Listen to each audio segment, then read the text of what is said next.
안녕하세요. 우리 다음 세대 여러분. 오늘도 목사님과 함께 말씀으로 또 하나님과 동행하는 시간 갖도록 합시다. 오늘 본문은 시편 2편입니다. 시편 2편 1절에서 12절 말씀. 시편 2편 전체 9절인데 우리 함께 화면 보면서 함께 읽도록 하겠습니다. 어찌하여 이방 나라들이 분노하며 민족들이 헛된 일을 꾸미는가? 세상의 군왕들이 나서며 관원들이 서로 꾀하여 여호와와 그의 기름 부음 받은 자를 대적하며 우리가 그들의 맨 것을 끊고 그의 결박을 벗어버리자 하는도다. 하늘에 계신 이가 웃으시며 주께서 그들을 비웃으시리로다. 그때에 분을 바라며 진노하사 그들을 놀라게 하여 이르시기를 내가 나의 왕을 내 거룩한 산 시온에 세웠다 하시리로다. 내가 여호와의 명령을 전하노라. 여호와께서 내게 이르시되 너는 내 아들이라. 오늘 내가 너를 낳았도다. 내게 구하라. 내가 이방 나라를 내 유업으로 주리니 내 소유가 땅끝까지 이르리로다. 내가 철장으로 그들을 깨트리며 질그릇같이 부수리라 하시도다. 그런즉 군왕들아 너희는 지혜를 얻으며 세상의 재판관들아 너희는 교훈을 받을지어다. 여호와를 경외함으로 섬기고 떨며 즐거워할지어다. 그의 아들에게 입맞추라. 그렇지 아니하면 진노하심으로 너희가 길에서 망하리니 그의 진노가 급하심이라. 여호와께 피하는 모든 사람은 다 복이 있도다. 아멘. 네, 여러분. 그 외국 서양 동화 중에 이솝 우화라는 게 있어요. 근데 거기 보면은 이솝 우화가 되게 여러 개가 있는데 거기서 멋부리는 까마귀라는 우화가 있습니다. 이게 뭐냐면은 어느 날 이 새들이 모여서 왕을 뽑자라고 같이 서로 회의를 했어요. 그래서 왕을 뽑는 이 회의를 하니까 막 자기가 왕이 되려고 이런 말 저런 말 하는 거죠. 뭐 독수리는 강한 새가 돼야 된다. 뭐 앵무새는 말을 잘하는 새가 왕이 돼야 된다. 뭐 이렇게 이런저런 말을 하던 중에 결론이 딱 났는데 무슨 결론이냐? 가장 아름답고 예쁜 새가 왕이 되게 하는 것이다. 왕이 돼야겠다라고 했죠. 그러자 이 까마귀가 정말 거의 좌절하듯이 슬퍼했어요. 왜냐하면 자기는 아름다움과 너무 거리가 멀었다고 생각하기 때문이죠.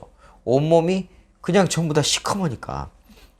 그래서 한 가지를 생각을 했어요. 뭐냐? 이 새들이 털갈이를 한단 말이죠. 털갈이 한 그곳에 가서 예쁜 털들을 가져다가 자기 몸에 꽂아서 예쁘게 치장을 하려고 한 거죠. 자, 그래서 까마귀가 얼른 가서 그 새들의 깃털을 주워서 자기 몸을 막 꾸미기 시작했습니다. 결국은 가장 아름다운 새로 뽑히게 됐는데 다른 새들이 이제 막 그 까마귀를 시기를 하다가 잘 살펴보니까 자기 깃털이 있는 거예요. 그래서 다른 새들도 보니까 내 깃털도 있는데 내 깃털도 있는데 하면서 다 뽑아버린 거죠. 이게 결국 이 까마귀의 거짓말이 들통나버린 거예요. 우리가 또 이런 것을 보면은 내가 세상에서 살 때 어떤 생각이 들어요. 내가 이렇게 거짓말을 하면 안 되겠구나 라는 뭐 이런 생각이라든지 아니면 우리가 특별히 이 이야기를 왜 하냐면은 세상의 그 기준에 맞춰서 나를 막 이렇게 맞추고 세상의 가치를 쫓아가다 보면 이런 일이 벌어질 수도 있다라는 거죠.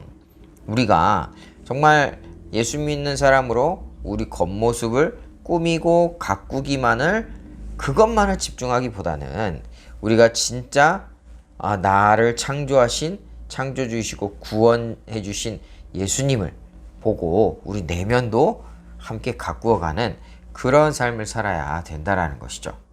진정한 내 모습을 찾기 위해서는 진정한 왕이신 하나님 앞에 서야지만이 가능하다라는 것을 우리가 오늘 말씀을 통해서 한번 꼭 깨달았으면 좋겠습니다. 오늘 1절 말씀 한번 보니까 어찌하여 이방 나라들이 분노하며 민족들이 헛된 일을 꾸미는가 이렇게 말씀하고 있죠. 여기서 이방 나라들은 하나님의 선택을 받지 못한 그러니까 이스라엘 민족이 아닌 다른 민족들을 뜻하기도 하고 또 하나님을 대적하는 이 세상을 나타내기도 합니다. 이 세상이 그러니까 분노하고 있다는 거죠. 분노하고 헛된 일을 꾸미고 있는 것이 바로 이 세상이라는 거예요. 특별히 이 분노하다는 말은 술렁거리라는 그런 의미를 또 이 단어가 포함하고 있는데 이 단어의 본래 뜻은 파도나 불길이 막 들끓는 그런 모습을 나타낼 때 사용한 단어예요. 그러니까 조용하지 않은 세상, 소란한 세상, 술렁술렁하는 들끓는 세상, 폭발하는 그러한 모습들. 그런 것이 우리가 살고 있는 이 세상의 모습이라는 거죠. 그리고 그 세상에 빠져 살고 있는 사람들, 우리도 만약 그렇다면 그런 모습을 우리 안에 그런 모습이 있다라는 거죠. 그런데 오늘 본문에서 이 사람들이 일을 꾸미는데 무슨 일이냐? 그 모든 일들이 다 헛된 일들을 꾸미고 있다라는 거예요. 아무리 세상 사람들이 요란하게 끊임없이 움직이고 바쁘게 뛰고 뭔가 하는 것 같아 보여도 다 헛것을 하고 있다는 거죠. 이것은 무의미한 것으로 충만한 그런 세상의 모습이고 이것이 바로 우리가 현재 살아가고 있는 이 세상의 모습 정체라고 할 수 있는 거죠. 이 세상 모든 것 가운데 영원한 것은 다 한 가지도 없습니다. 다 유한한 것이에요. 여러분, 우리가 영원하지 않은 것을 위해서 영원한 것을 포기하며 사는 인생이 되어서는 안 된다는 거죠. 썩어 없어질 것들의 생명을 거는 삶에서 벗어나야 된다는 거예요. 우리 주위에 수많은 사람들이 막 열심히 무언가를 합니다. 그런데 보면 돌아서서 늘 공허함을 느끼고 지치어 있고 무기력함을 느끼고 그렇게 살고 있다는 거죠. 왜 그럴까요? 이건 깨진 독에 물 붓기를 하고 있기 때문이에요. 이 항아리 밑에 깨져버렸는데 물을 아무리 부어도 채워지나요? 그렇지 않죠. 이 사실 채워지지 않아요. 절대 물이 채워지지 않아요. 그렇기 때문에 우리가 이 깨진 부분을 먼저 보수를 해야 된다는 거죠. 그렇지 않을 때 허무함에 빠져버린다는 거예요. 열심히 산 것 같은데 채워지지 않는 상황으로 인해서 두렵기 시작하고 절망이 찾아오고 이게 다 헛된 열심의 결과라는 거죠. 우리가 주님이 아니면 온전한 삶은 존재할 수가 없어요. 진정한 왕이신 이 하나님, 예수 그리스도의 통치 아래 있지 않으면 결국 다 무너지는 거예요.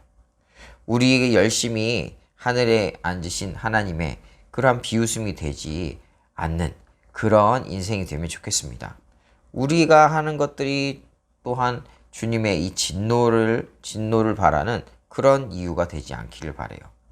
계속해서 오늘 6절 말씀 보니까 내가 나의 왕을 내 거룩한 산 시온에 세웠다 하시리로다 라고 말씀하고 있어요. 여기서 나의 왕은 누구죠?